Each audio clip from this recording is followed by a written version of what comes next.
Hello? it Is this on? Hello? is a beautiful day. I know. I It was is trying to get your attention. Yeah, it's a beautiful day. Hey, we got a great show lined up today. Tony Barnhart, Mr. College Football, checks in with us from over in Dunwoody. Probably going to go to the Mad Italian for lunch today if he's lucky and get a pizza steak. That's one of those great Philly cheesesteak sandwiches they have with their spaghetti on top of it. Unbelievable. Paul Finebaum joins us at half past the hour. Man, we got a great show today. These are two guys. And I know sometimes Tony hosts the Paul Finebaum show when Paul is out on special assignment, but this is what we love. College football season never takes a break. Smash that subscribe button in the bottom right-hand corner. Allow notifications on your Android and your iPhone, and we'll be right back again with Tony Barnhart, Paul Finebaum. Going to be talking some college football. If you twist our arm, get pen and paper handy because here we come. Well, sorry. We were going to talk to Justin later. I'm going to press the right button now. All right, we'll be right back.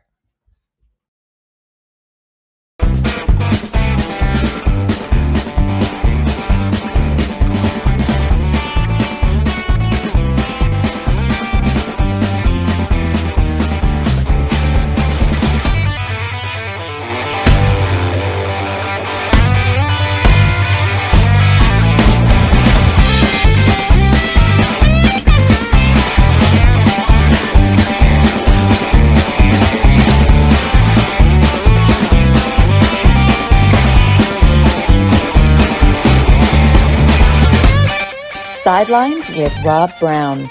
Talk sporty to me.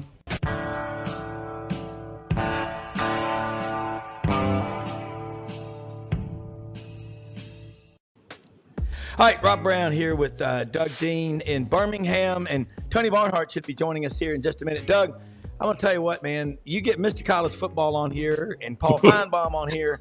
If you can't, you kidding me? Talking about college football, something wrong with you. And I can tell you what, Monday night when Paul Finebaum was at the Touchdown Club, it was so much fun. Well, the funniest thing was when they said, raise your hand in this room, and it was packed. If you've ever heard Paul Finebaum, and there wasn't a hand that didn't go up, and I had to do it, Doug, when I asked him a question, and I said, Paul.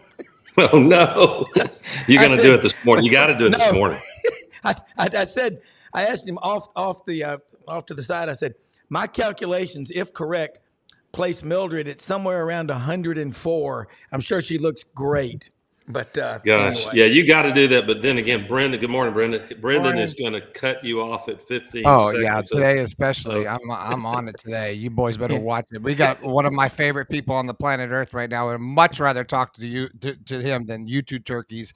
Mr. College Football, Tony Barnhart. I would too. Classiest guy in the history of sports, Mr. Tony Barnhart. Welcome to Rob Browne Show.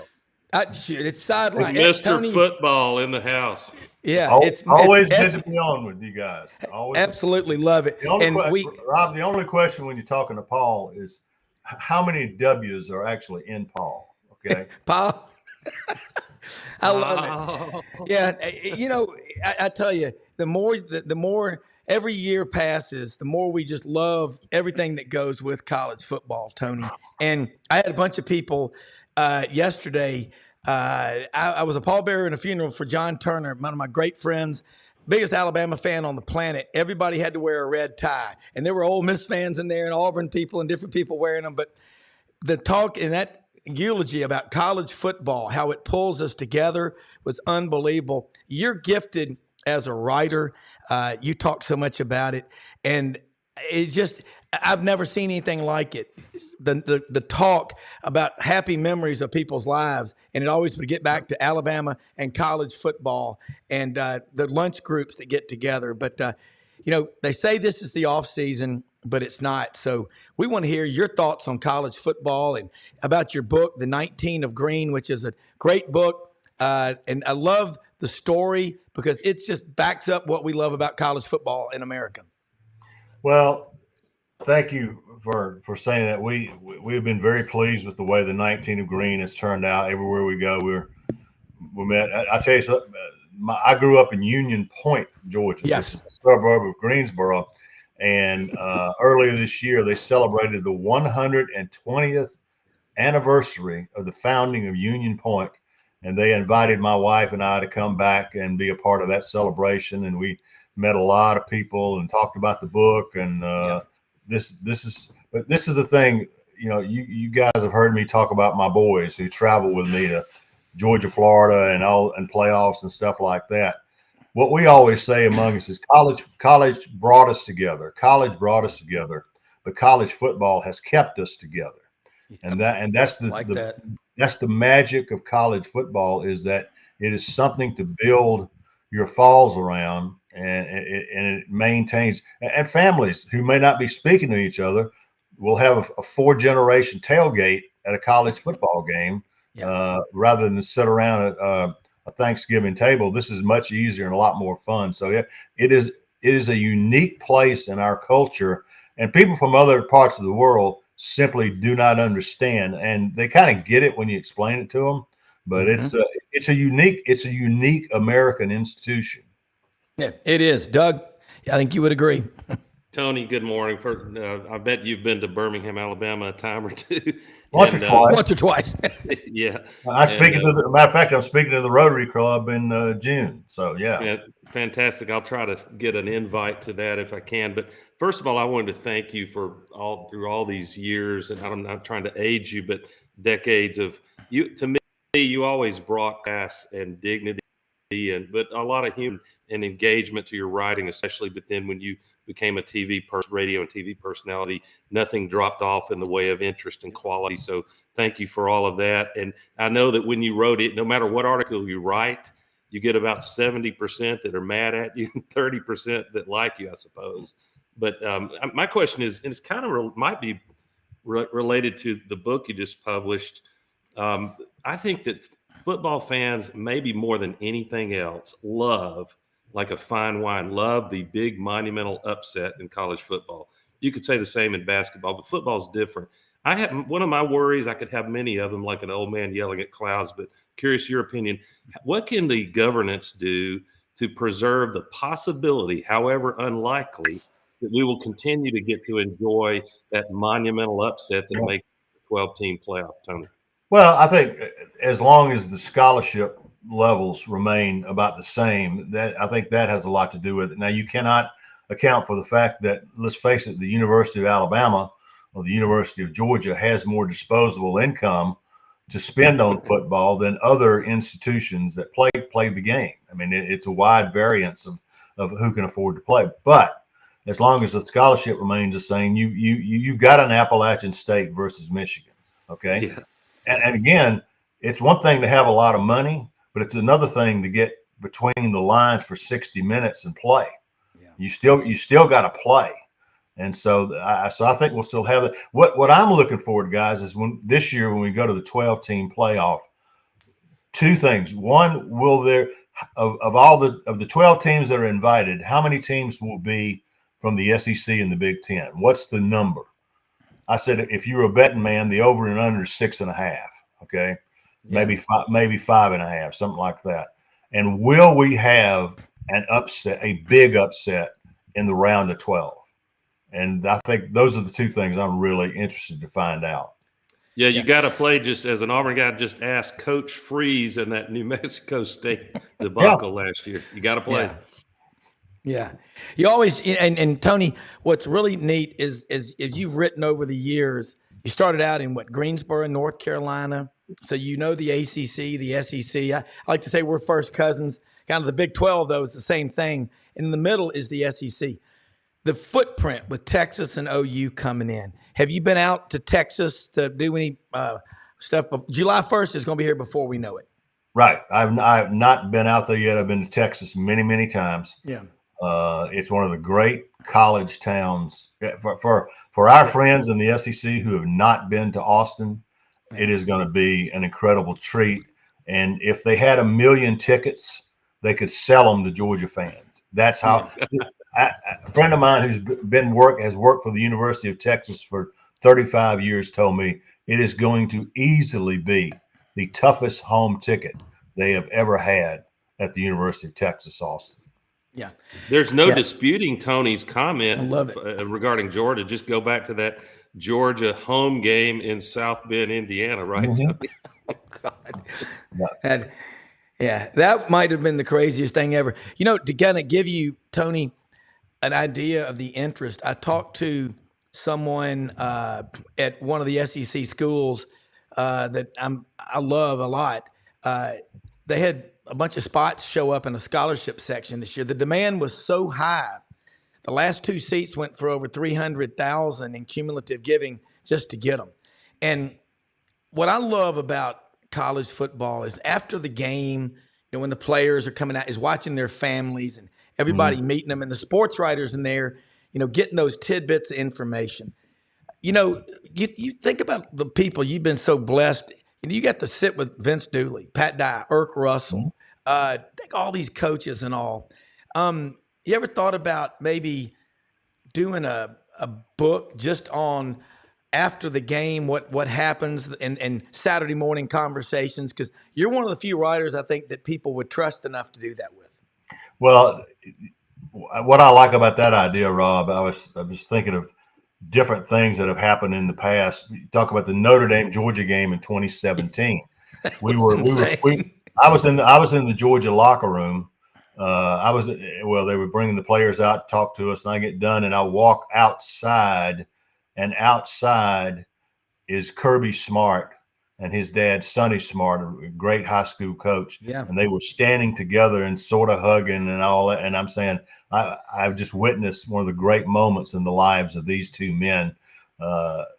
Sonny Smart gets to see his son post what was his biggest win to date over Notre Dame at Notre Dame on the way to a national championship appearance. And so, there's a lot of things like that happen. Yeah, and the bottom line is, as you go through the years, the players that played at, let's say, Georgia or Alabama, Arkansas, Florida, Tennessee, you pick them. As they get older, they come back. The stories get better and better. People say there's embellishment, whatever like that. With what we've got going on now, do you think these kids are going to wake up one day and realize, man, I should have stuck it out and not bounced around 2 or 3 times? Right. And but that, we all have the benefit of maturity and age and experience.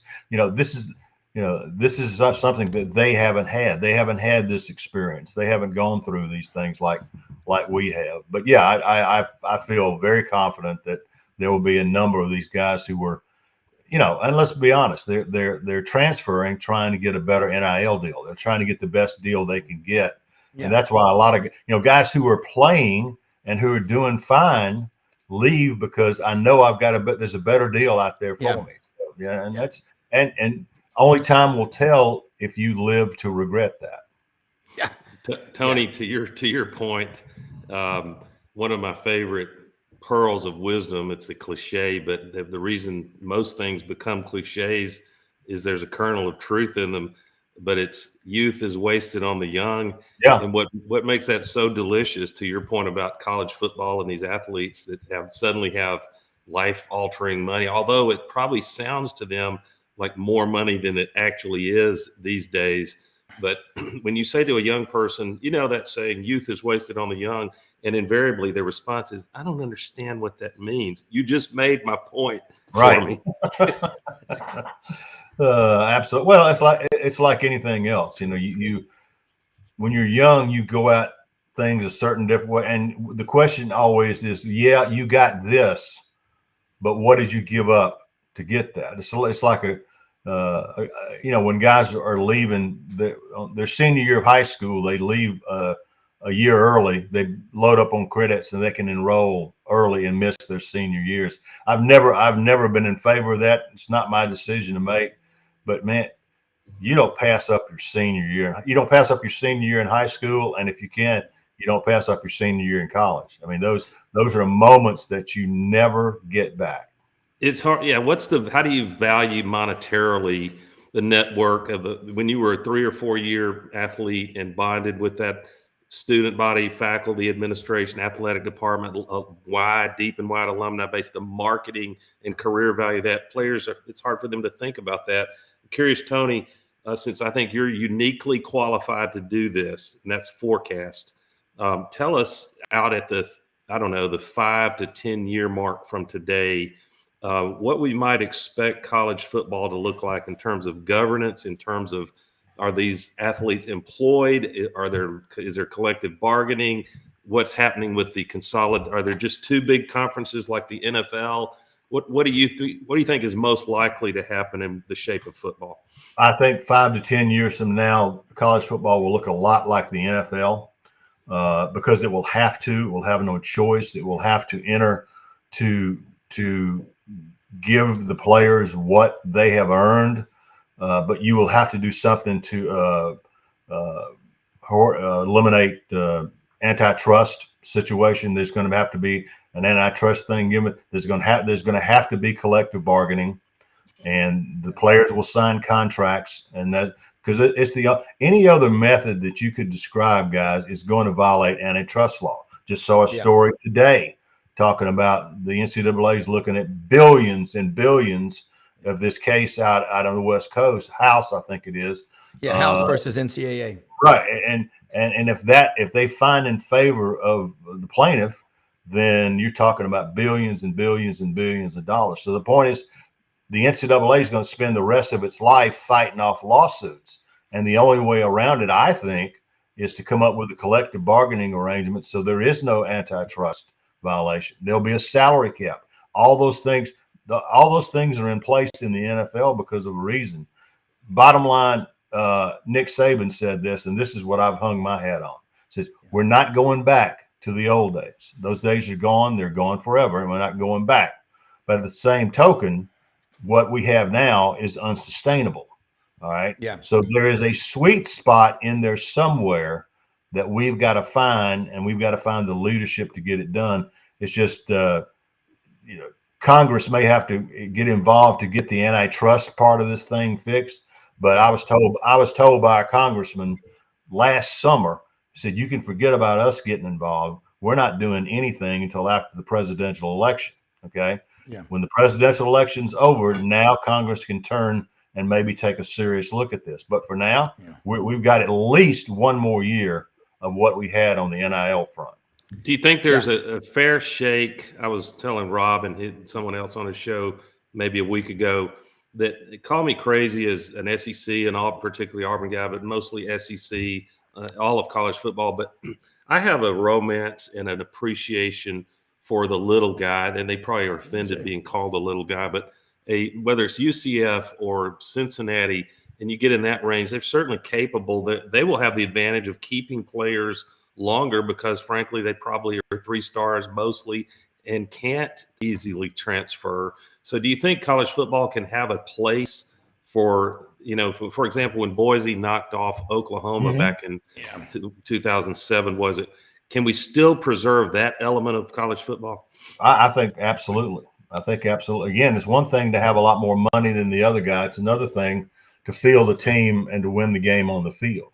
So I think that and here's the thing that I like about the 12-team playoff. You saw how hard it was for Cincinnati to get in a 14 playoff. They did it. They're the first non-Power 5 to get in there, and the Power 5 was always going to be favored in a 14 playoff. Yep. This opens up the field. In fact, guarantees a spot for the Group of 5. A Group of 5 team will be in it every single year. So the first thing you got to do before you do all else is you got to have access to the playoffs. And from the time we started at 4 teams, the access was there, but it was hard for a non-Power 5 team to get in. At least this way they have access, and then with access, things can happen. Yeah. Tony, when you think about it, college football fans, wherever you go in the country, they're proud of their programs. Wyoming, it's a big deal out there to them. You've been able to travel a lot. And I think along the line of Doug's question, that's what will keep college football popular nationwide is as much as you might think I'm crazy to say this, there wouldn't be any interest in the Iron Bowl. If you're an Auburn fan and you want Alabama to lose every game, TV's not going to show an 0-11 team against an undefeated Auburn team or vice versa. And I'm one of these people that I love my school, but I couldn't do this show if I didn't love the other ones. I get as excited about their schools as their own fans do. That's something my wife said about me. I said, well, I guess I do. And it's not fake, it's real, because this is so much fun no matter what. We've got great storylines. Then we bring people like you and Doug, and I've got Brenden, an unbelievable producer. But when Buddy Martin's on here, that's how and Lauren Smith, you see in the back, I need your book so I can put it on the set, by the way. I will put it on the set. But it's the stories and it's the connective part of it, Tony. I mean, don't you get that feeling when you go out and about how we want to beat each other, but in 2020, I think we realized how much we really care about each other. Right. I think that was a transformational period. You know what, Rob, what people have a tough time understanding is when you go somewhere. Here's something that the rank and file fans don't understand. Is for the Georgia Bulldogs to basically take over Notre Dame Stadium in 2017 and have 50,000 people there. And at the end of the game, they shout SEC, yeah. SEC. And they, I promise you, the Notre Dame fans I talked to, why are you yelling for the SEC? I said, let me explain it to you. And that is a unique part of our culture in that I may hate your guts, but when you're playing Notre Dame, I'm pulling for you. Okay. Yeah. I'm pulling for everybody in the SEC except the team I'm playing that day. And other people from other parts of the country do not understand that mentality. Yeah. Yeah. Tony, did you happen to see, and you're not obligated to have seen it, but I think you would absolutely love it. Did you see the documentary about Coach Pat Dye that was recently produced? I missed that. It's still, Rob's got your number. He can send you. I think at Alabama Public TV, maybe even on YouTube, you can still get it. If only for the segment of that talks about his roots at Georgia, his tough growing up, and how that shaped it, and just the fascination to me for Georgia and Auburn fans in particular of how unlikely it was that the great Vince Dooley, an Auburn guy, is so legendary at Georgia, and Pat Dye, legend at Georgia, so legendary and beloved. Believe me, beloved at Auburn. Yeah. No question. And I'll look forward to seeing that. I have so many memories of Coach Dye. I was, that iconic scene when he talks about he's getting ready to leave and they win, they beat Alabama, and he's talking about, I wouldn't give anything for you guys. I watched you grow men. I watched you fight off those angels. And I was in the I'm standing 20, 30 feet away when he does that, and I still get emotional when I see it. I know what the emotion in that room felt like. And so here's something else that people didn't know about Coach Dye. Pat Dye was a football All-American at the University of Georgia. He was also an academic All-American at the University of Georgia. So, He had a street wisdom that, Pat Dye was, we have to be honest and not revise his life and history, which to me would be irreverent. But he was famous for some gaffes. You're scared to put a mic in front of him. But Auburn fans didn't care, to your point, Tony, because we knew he was authentic and he brought respect to Auburn when that program most needed it. Yeah. No question. And I will never forget sitting in his office, and I think it was the run up to the Alabama game, and we were just talking, and I looked behind me on his door to his office, attached to his office, but the back of his office door was pictures of about 100 children that his mamas and daddies and grandparents had sent to him, and he put them up on his door. Well, you know what? The coolest thing, the November 29th of 2013, two of my clients gave us their 2 tickets for my 2 boys. My daughter stayed up in Franklin with the grandparents for Thanksgiving. I took Wilson and Max down there. I had 2 tickets, section 42. And my friend, Joel Johnson's niece, had worked for Coach Dye for a couple of years. And he said, hey, if you want to bring them out there to the farm Friday about 4:30 and visit, come on. So we went out there and visited. And I said, here's the deal. Don't talk bad about Alabama, because Coach Bryant was like a father to him. Don't talk bad about Georgia because he was an All-American at Georgia. And I believe his mother had season tickets to Georgia till the day she died. And Nat and Wayne, his older brothers, played there. And I said, just more important than anything else, just listen. And we went in there and spent about an hour. It was just him in the treehouse out there at the lake. And he was watching the LSU-Arkansas game. And Zach Mettenberger had been hurt. And he was sitting down on the bench. And I'm sitting there, and I remember when he said, he goes, I don't like that. I didn't say why. He goes, he ought to be up there on that other good leg cheering his teammates on. That's what a quarterback ought to do. But my son Wilson goes, Coach, you think we're going to beat Alabama tomorrow? And he goes, well, I tell you one thing. He goes, Gus is going to get after their ass. And I said, Coach, we're going to make them play a full 60. That's going to be the key. And it came down to but you just remember that, but you just listen to him. Tony, George Lapidus, the late George Lapidus, I'm sure you knew him. Yes. Wrote for the Press Scimitar. Remember the Skywriters tour, just Philip Marshall and all the guys. Y'all, that's what we grew up with, okay? It's like we grew up with classic rock. But the coolest thing, George put in there one time in the paper, he had a thing about Pat Dye sold watermelons with his brothers when he was a kid. Watermelon, red to the Rhine. If you're going to buy one of mine. In Blythe, Georgia. You know, only a writer can get a story like that, you know? That's a great story. It's Pat Dye was truly one of those iconic people he is Southern football. People would tell the story about when he would go recruiting and he would sit there in the living room and talk, and then here comes Mama picking up dishes, and so he goes into the kitchen with her, and while she washes, he dries the dishes. Yep. Yeah. Hey, great recruiting move. Just a great. Unbelievable. If you got a second or two, Paul Finebaum's in the room. If he can come in here with you, but Tony, I think it's the coolest thing. Paul Finebaum.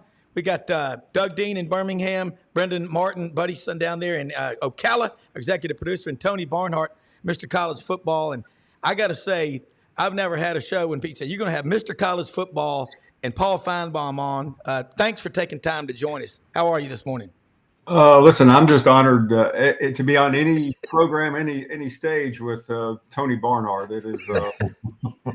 I like to say he's many years older than me, and he's been one of my idols. But even though he isn't, but he is. He still is one of my idols, even though we were in fairly similar in age.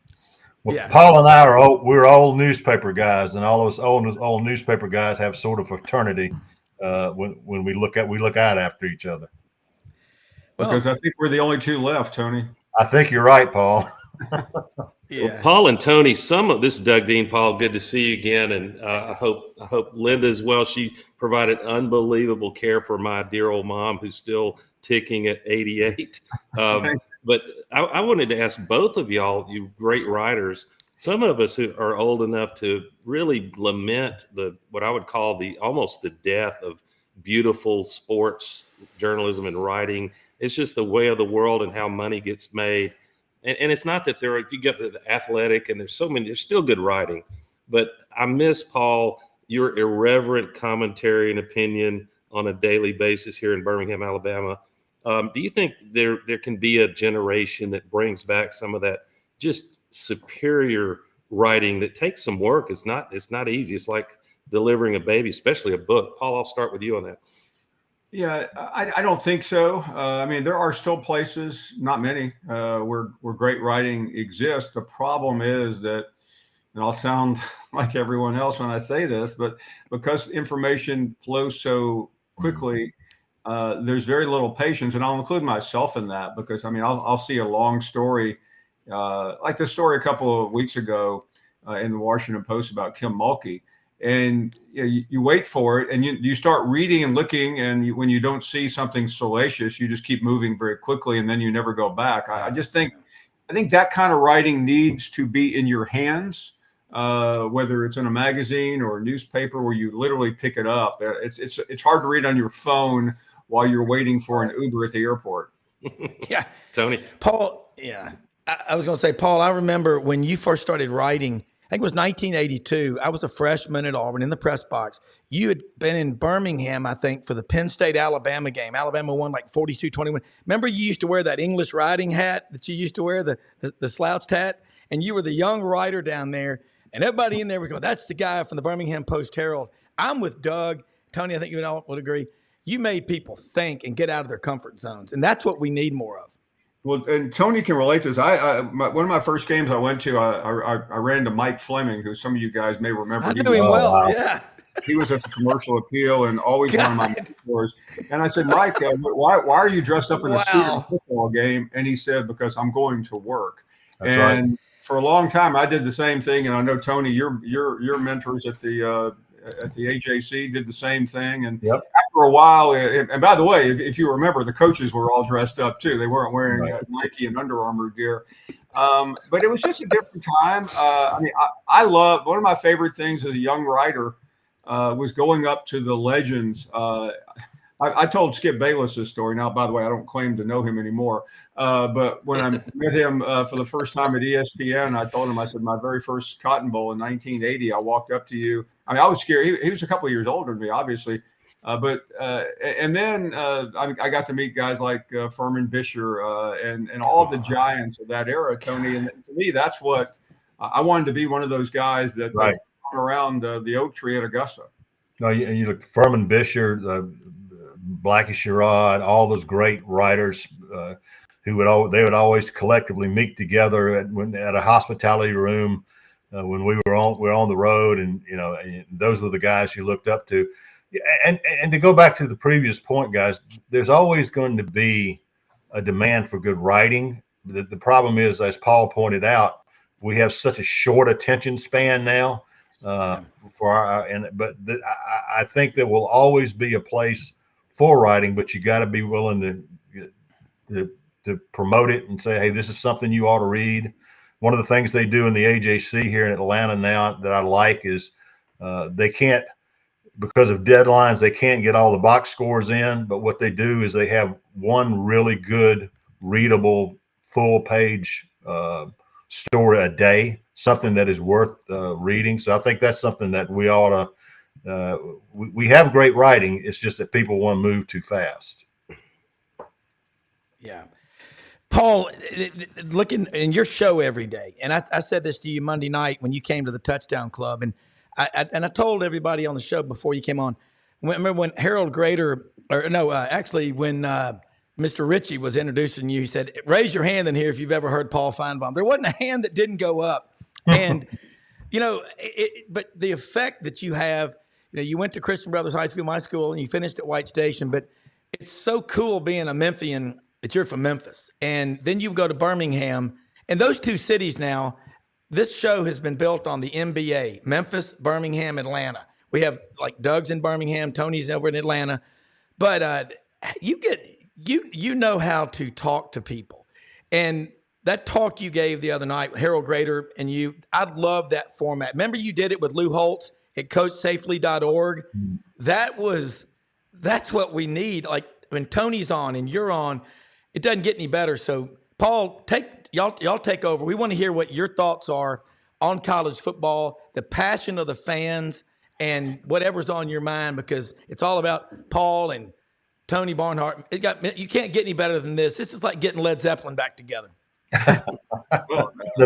Just call me Jimmy Page. Tony, what I heard the other night, and I hear it everywhere I go, and it was so cool. Kurt Watson was in the audience, and yes, when they told me that was Kurt Watson, my mouth dropped, because what that did to me, and I'll make the point about sports in a minute, is it took me back to being a teenager. It took me back to watching Tennessee football, and I don't care how many people say, well, it's terrible these days. The players are making money, the coaches are making $13 million.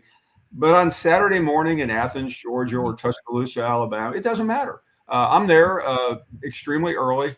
I see we get there at 6:30 or 7, or sometimes earlier and sometimes later, and the fans they're anticipatory.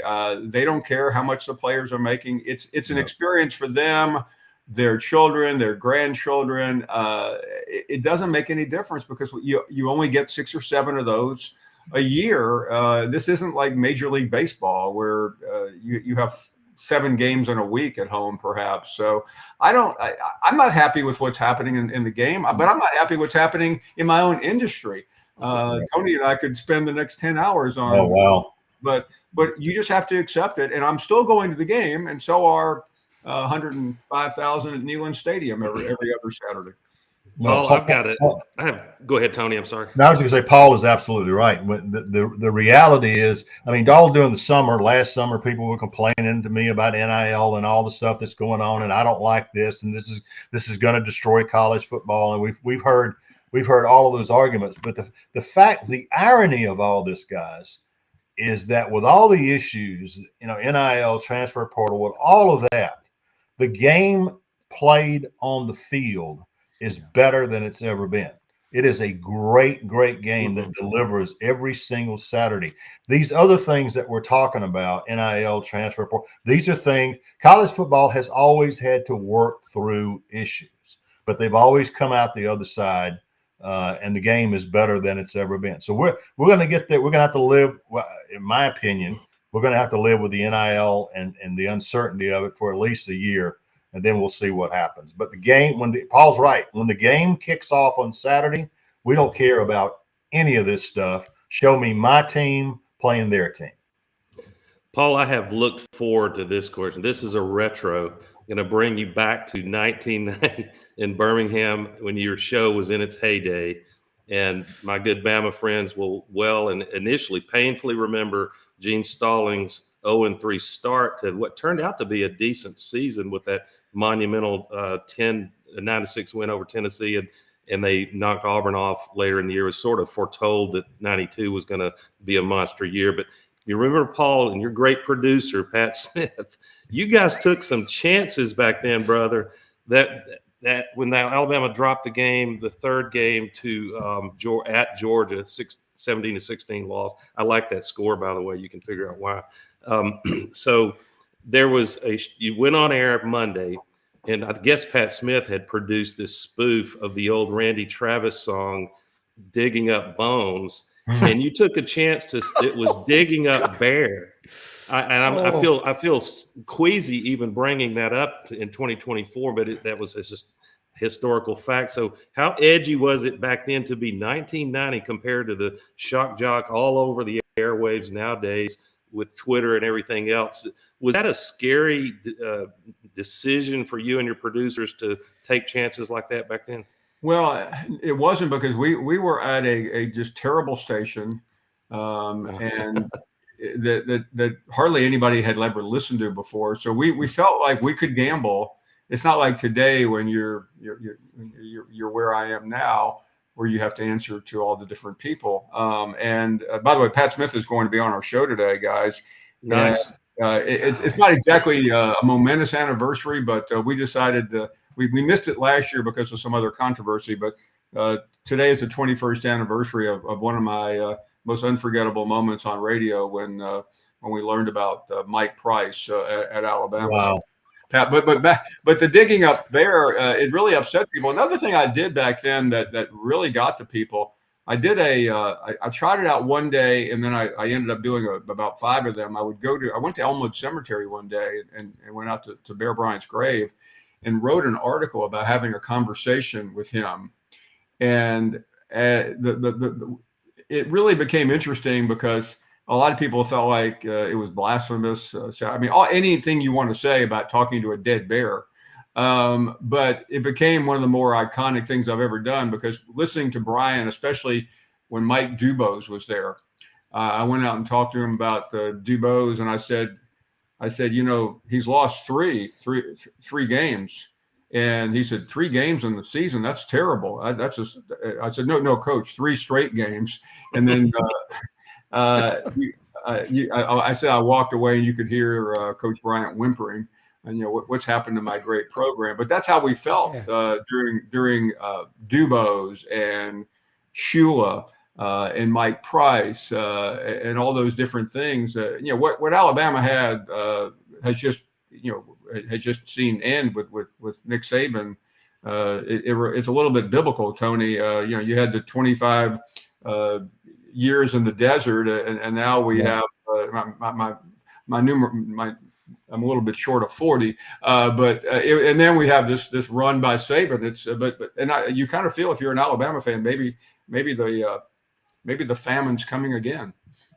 Well, to me, I am fascinated at what's going on at the University of Alabama this year and the transition and this without Nick Saban and spring practice without Nick Saban and on and the focus and how that transition is going to go. Alabama's going to have a really good football team, but is it going to be good enough? And to me, it is, other than the 12-team playoff cranking up, it's the number one story in all of college football is how will it go? And I'll say one more thing about that, Tony. I think at some point, if everybody at Alabama doesn't stop talking about Nick Saban, everything he does, it's going to hurt. Because I mean, there was an article yesterday. Saban speaks at National Prayer Day. Next week, the golf tournament, he'll be playing with the Boar. And I don't think Saban really is creating any of this, but he's still bigger news than Kalen DeBoer. And he's not. And being on TV will be fascinating because if he says something critical, it will be instantaneous news. And if he continues to just say pablum, people will try to interpret it. We've never really had anything quite like this. I mean, Bear Bryant was dead 26 days later. We never had to deal with that type of transition. Paul, speaking of retro, I hope you won't mind, but the show host here does a decent impersonation of the great Mildred on your Paul Finebaum show. Rob? Paul, Paul, hey, Paul. Paul, I got to tell you, we spent a lot of time at work for years listening to those during lunch or after the market closed at Regions Morgan Keegan. We literally will sit out here at our hunting camp over in Parkin, Arkansas at the Cherry Farm around the bonfire and listen to replays of those old Mildreds. But the one with Vickers laughing, Vickers laughing. I almost burst an appendix. How did you, and Bob Lockamy has helped us so much. He loves you. And we met him at the club June 3rd of 21 at a book signing for David Housel. And he just started talking to my wife. I'd called you on the show the day before, Lauren, what do you got? 96 seconds left. Dogs grinding and pounding ball. But I really meant it too the other night. The Mildred, my calculations have her at 104, something like that. Have we heard from her lately? Yeah, there's a funny story. We had this guy. It was a call. I mean, and Mildred, it got to a point where it was getting really risque. I mean, Mildred was literally talking about being in motel rooms with Bear Bryant. And one day, a friend of mine came up to the radio station. He had actually got his start. He was a grad assistant at Auburn under, I think, Terry Bowden, and then he went to work for Saban at LSU. He actually introduced me to Saban, which a very valuable introduction, knowing Saban before he got to Alabama. Yeah, I don't feel like Tony did all, but so he was up in the studio one day, and I said, "Man, you got," I said, "This thing with Mildred's going crazy," and he laughed at me. He said, "What do you mean?" I said, "I don't know, but I just think there's a possibility that Mildred is actually a guy." He said, "Really?" He went in the other room for a second, and it was Mildred he was Mildred, and it was actually a friend of mine named Ronnie Sanders, who now runs an Auburn website, I believe. Yes, he's an agent and 24/7. I finally told him. I said, Ronnie, I said, I appreciate you telling me, but you're fired as Mildred because we just can't handle it anymore. It was too risky. It was getting out there. It probably helped ratings, though. I got to say, Paul. Yeah, I mean, people accuse us now of doing things for ratings, which isn't true. Back then, we did literally anything for ratings. Paul and Tony, I'm gonna throw this to Paul and Tony right now. Have y'all thought about? And I remember back when my brief career, I worked at Channel 3 in Columbus, Georgia, with Reese Davis and Roger Maness. And this was in Reese in 95, I think, is when he went up to Flint, Michigan or somewhere. And then he worked his way to ESPN. He's one of the nicest people I've ever worked. He's incredible. We back then wanted to go back to the basics, the old days with the long hooks, Chris Schenkel, the score. Remember they would manually put them up there. And, have y'all ever thought about doing like the Four Horsemen? We used to have the sports reporters on Sunday mornings. What about, Paul, you're a great writer. Tony, obviously, Buddy Martin, people having something like that again. I know you've already got a lot, both of you, on your plates, but the fans are starved for content. And what I always tell people like Philip Marshall and all of y'all, we get all panicky sometimes after a loss. And then we read an article that y'all write, and it's like we've just been with a therapist, that just, okay, it's going to be all right. Doug has that effect on me. That's why I love having him on. The great writers are the best guests you'll ever have on a show because y'all think about what you're saying. I just wish we could group y'all together. Well, in true confessions here, I suggested that show when I got to the SEC network, and Tony worked there for a long time, and it was they didn't understand it. It was far too intellectual, and I thought it would be great Sunday morning in football season. It never happened, and I suspect it probably never will. Yeah. We did a show when back in the day. We did a show on WSB Radio in Atlanta on Sunday night called the Sports Writers Roundtable. And we put together a panel of guys from the AJC and did a Sunday night show. I think it was on from 7 to 9 on Sunday night. Got a tremendous response. We did a show for CSS called Talking Football many years ago. And that turned, I think Paul's right. I think people are starved for that. For a roundtable of writers and broadcasters who know the sport, who know the league and all that, I think that would be a tremendous idea. Yeah. Paul, we put this question early to the great Tony, Mr. Football, Tony Barnhart. You get a shot at it too, Paul, because I'm sure it's a almost daily fodder for your, I don't know how you sit for 4 hours. I admire you, if only for the stamina, Paul Finebaum. My question is, give us your Paul Finebaum fearless forecast 5 to 10 years from now of what we might expect college football to look like. Or is there going to be employed athletes? Is it only the SEC and Big Ten as if the NFL? Or is there collective bargaining? What are the things you would look for? Boy, if I asked that question to somebody, the response would be, man, that's a great question. So I refuse to do that because I think it will definitely be employees. It'll be fewer leagues. There's no question the SEC and the Big Ten will be a lot bigger. Exactly how that happens, I'm not sure. But anybody who believes the ACC is going to remain the way it looks is kidding themselves. So I think that will be the biggest change. I think overall it's just going to be a slow, incremental ramp up to really just a more formalized situation that we have now. Yeah. And for both, I'll throw this to Tony. You think about Bobby Bowden turned down the SEC, and they've turned him down a number of times. Your thoughts about, because Florida State and Clemson are both out there, and I'm of this opinion, the SEC, if the SEC were to add Clemson and add Florida State, would we just be bringing sand to the beach?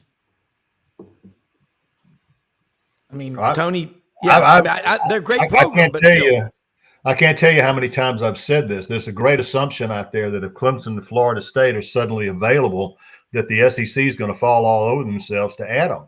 And I don't see it. Now, maybe it would happen, but look at it from a television standpoint. The idea is to get the ratings as big as you can so you can pay more money for everybody involved. But the fact of the matter is, you've already got the Florida market in the University of Florida. You've already got the South Carolina market in the University of South Carolina.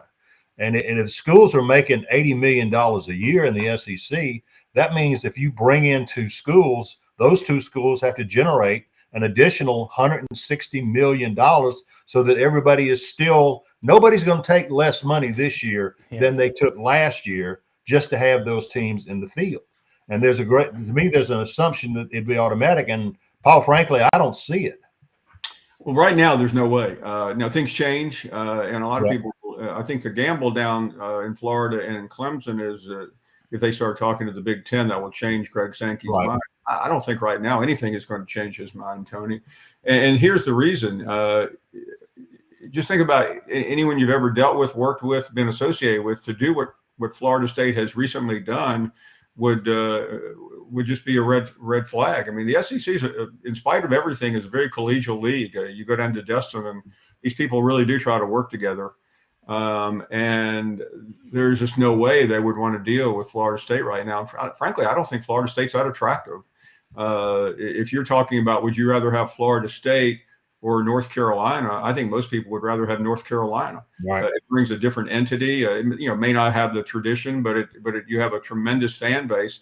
A lot of things right now really are more based on matchups than geography. I think those days, the Missouri Texas A&M move that was for geography related to television. Yeah. Television is pretty simple now. It's not about what it used to be. It's about does Clemson and anyone really matter anymore? I frankly think Clemson is a fading program. FSU isn't quite to that degree, but I think it's a non-starter at the moment. Paul, you've arguably made a pretty good living putting uncomfortable questions to your guests. So let's turn the tables. And can you handle it? I don't think it's that uncomfortable a question, but people wonder. You get to dispel the rumors. The book on your move to the national scene from Birmingham is that there had to be conversations from the bosses in Bristol, Connecticut, that there are certain sensitive styles and issues, social issues, Paul, that here's how we want you to sound. I don't believe Paul Finebaum would sign on to such a gig, but can you enlighten our listeners to that question? It's been 11 years, and I think Tony can back me on this because he worked for the same place. Yeah. They hired me because they needed a show that tried to connect with fans. But I am a very strong and learned opinion that nobody in Bristol, Connecticut had ever heard the Finebaum show before. Mm-hmm. That's based on the reaction after the first show that went on TV, because they were in shock, and they immediately wanted to get rid of all the callers and stop all this nonsense. It's a long story, and I'm not going to tell it. A lot of people actually think Mike Slive got me the job because we were friends. That's not true. By the way, Mike didn't like the show either. I mean, he was one of my closest friends. But he liked the interviews. I mean, Mike's idea of a great show would be 4 hours of interview. He once asked me, so wouldn't you rather work for NPR? And I said, no, Mike, I wouldn't. I actually think I would go broke working for NPR. And so it was an adjustment. They never told me what when we started. And I was a lot different in 2014 when we launched because I didn't quite understand what I was supposed to do. But when I called for the firing a year later of the LSU athletic director, Joe Oliva, that's when I started to realize that there were some boundaries that maybe I needed to stay within. Hey, Paul, I just wanted to ask you really quick. Oh, sorry. Go ahead, Brent. I just wanted to ask you, I always felt like your show, especially now, would be great in front of a live audience. Has there ever been conversation around that? Because I just think it would, because I feel like the audience is its own entity as a guest, and the interaction's always been a part of it. Has that ever been a conversation that would? And so far it's never been signed on to. I think it would be much better, frankly. It doesn't have to be a large audience, but anybody that does what I do would be better in front of people than in a sterile studio with one camera guy laughing. And there was a guy in Atlanta about 6 or 7 years ago that tried to move our show to the Alabama Sports Hall of Fame. Excuse me, the College Football Hall of Fame in Atlanta. Mm-hmm. And we met with all the people down there, and they were willing to do it. They were going to put a small audience in. I thought it was a really good idea, and I thought the show probably would be smart to go to Atlanta. But the people I worked for did not agree. So we stayed where we were. Paul, you're a provocateur, if nothing else. Here's a question that might feed that. I love that.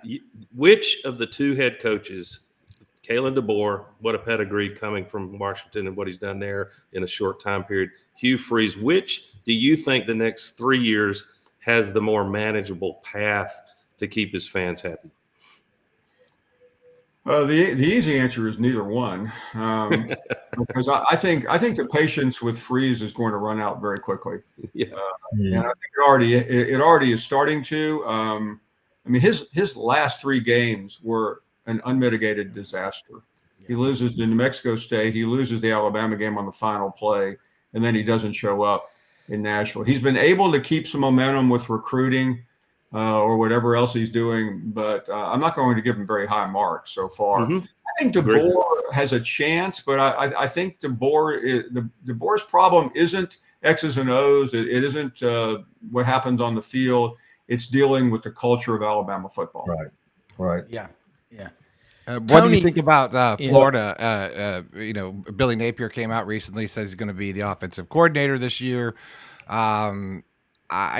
cover Florida here. I'm Buddy Martin's son. It's what we do all day. What is your take on this season for Billy Napier?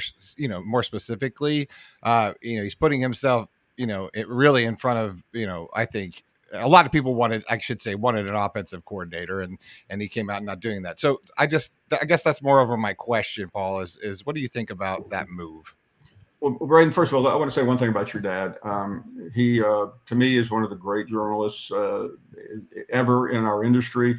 And I kid him all the time, and he's sick of it. But the number of times I begged him for a job when he was a big-time sports editor are incalculable. And thank goodness he never hired me, because I would have ended up being somewhere else, and I would have never been able to experience the Alabama-Auburn deal, which helped get me to this spot right now. But and you guys had fun on talk radio. I mean, I was around for those days. I mean, I remember, a lot of that stuff, because I was 21 producing this radio show. No, it's just truly remarkable. It's hard to explain, and Tony understands this as young journalists, how giant he was in the industry, and the stories are, as you know, Breden, are endless. As far as Bill, I guess what I'm trying to do here is ignore your question, so I don't have to answer it. I think Napier. I think there's a lot of momentum. I talked to Mertz the other day. I've talked to other players. It feels like things are going well, but all of that is not going to matter if they drop one of those early games that they're not supposed to, because they're suddenly going. There's 4 or 5 games on the schedule I don't think they can win, and it's a matter of whether they can negotiate the tweener games. And if they can, I think they've got a chance. And I think if there's some momentum toward the end of the year, he'll survive. Otherwise, he's not going to make it. Yeah. Look, we're about out of time. And I just want to say, Tony, thank you so much. Paul Finebaum, thank you so much. And Doug, Brenden, everybody, our viewers, everybody. Paul, I always believe, and Tony, Pat Sullivan gave a Heisman speech in 1971. He said, every time, he said, I know there have been many award winners who deserve this award a lot more than me, but I can tell you nobody appreciates it more, because every time you step out there, it's not just one, it's an entire group. And by the way, Tony, you probably know this, and Paul, that Friday before Pat Sullivan died, December 1st of 2019, Johnny Musso went over to his house and spent time with him. And that's what's so cool about you and Tony. Y'all know a lot of stuff that goes on and it's just, and this is, people know about that. John Musso, his nephew, was a Sigma Nu with me at Auburn.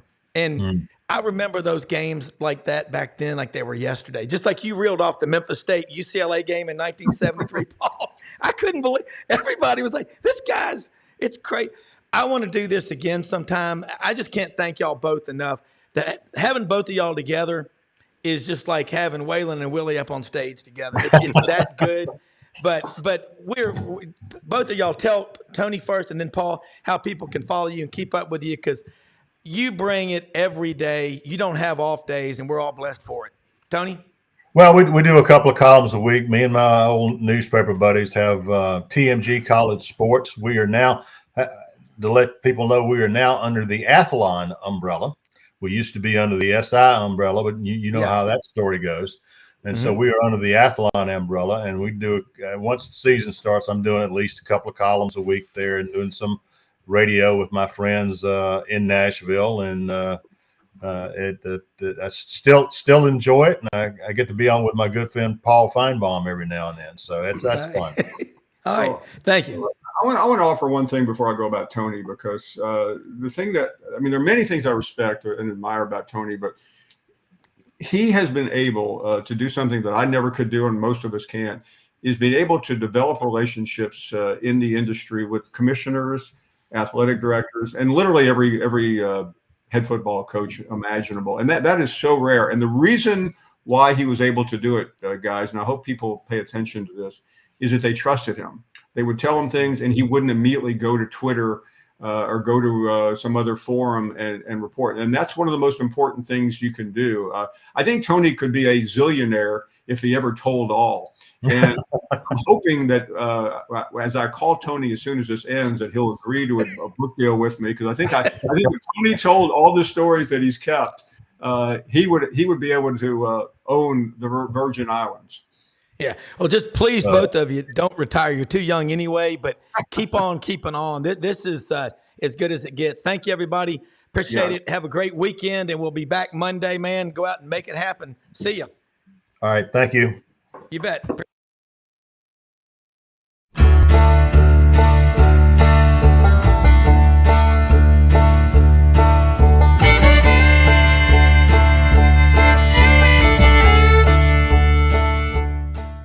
In a perfect world, you'd set a health goal and results would happen overnight. In this world, the real world, it takes time, dedication, and the right support to achieve your best self. The Vitamin Shop's health enthusiasts are here to make sure you're not wasting a single moment on the wrong supplements. From the highest quality sports nutrition and superfoods to the most sought after trends, you'll find a huge variety of science-backed solutions for every goal, and the people to help guide you along the path to greatness. Unbelievably, every 2 minutes in our communities, a child is either bought or sold for sex. I am Ari Dickey, board member for the Nashville Anti-Human Trafficking Coalition. Join me and millions of others in our fight against human trafficking and for its victims by helping to educate the most vulnerable among us, our middle and high school students. Go to nhtcoalition.org, become a partner, and help keep our families safe, because none of God's children are for sale.